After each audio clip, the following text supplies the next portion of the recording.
Abazadde basabiddwa bulijjo okwetegerezanga abaana baabwe basobole okuzuula ebitone bye balina mufo ky'okubakuumiranga ku bisomesebwa mu bibiina byokka.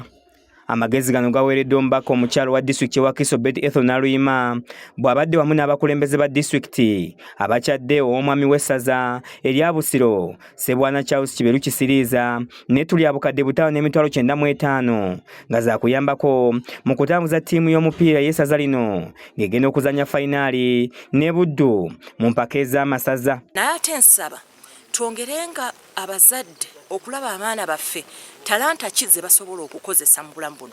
Buli muzadde omwana olumu ayinza okubanga tasobola kubanga mulungi nnyo mu bitabo naye omwana ng'omulaba aba yeezinyisazinyisa.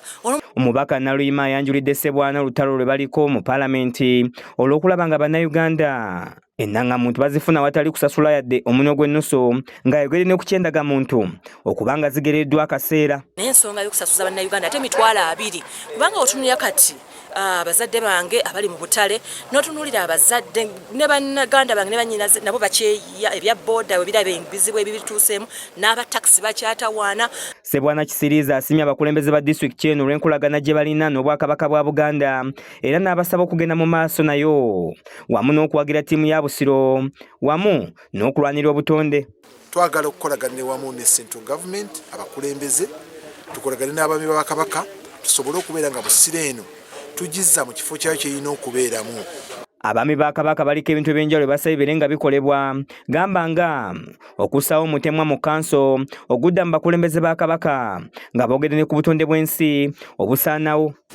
Naddala entobazi eziri ku migga gyaffe Nakiduduma awo ng'olinnyalinnya wonna kati bayiyeewo ettaka n'amayumba poloti batandise okusala. Emirimu gy'abami b'eggombolola bw'oba okola bajeti yo ng'oli wa tawuni kanso manya n'eggombolola erina obwetaavu.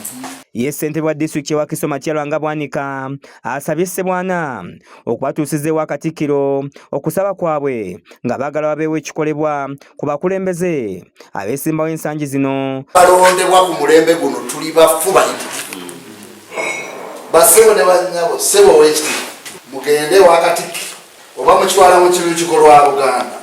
There is a leadership crisis. Naye kati tewaliyo kabonero konna kalaga yadde ku magombolola yadde ku disitulikiti yadde mu paalamenti nti ddala febe mututadde mu bifo mwatwekkaanya. Nga bonna wamu bakunze bannabusiro okuwagira ttiimu yaabwe esobole okuwangula Buddu mu fayino. Nga bannabyabufuzi financially tumaze okuteekamu ddala ttiimu yaffe nga ggombolola yaffe ey'emmende tumaze okuteekamu akasente kakati nkuwola bannammende bonna olunaku lunaamanyibwa nti leero wetugenda osama ttiimu zaffe ey'amasaza eya Busiro nga tuli ku fayino tulina okutwala ekikopo kino mbawo. Ate twagala tudde ku ntikko gitwaliko mu 2019. Kiza Peter yakusakidde eggulire lino ku lwa KSTV Agaleero.